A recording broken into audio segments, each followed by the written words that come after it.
Hindi niya ba ikikis ang mami?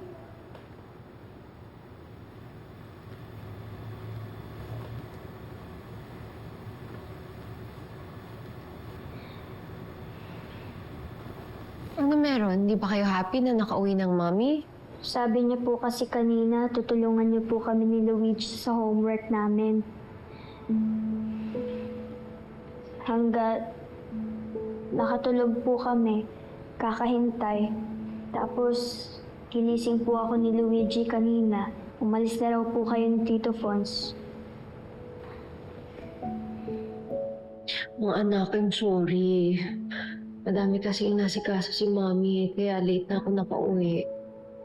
Pero hindi ibig sabihin nun, ayoko na kayong asikasuhin. Hindi ganun yun. Same rin po yung sinabi niyo kagabi, in the other night. Pag-uwi niyo po ni Daddy, tired na po kayo agad. Kaya, di na po tayo nakakapag-bonding tulad ng dati.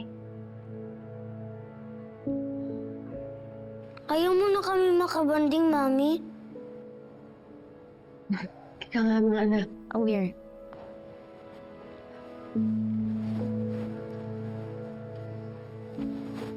Alam niyo, miss na kayo ni mami at daddy. Marami lang talaga kaming importante kailangan gawin. Pero pagtapos na to, babawi ako sa inyo. Promise po? Yes, anak, promise.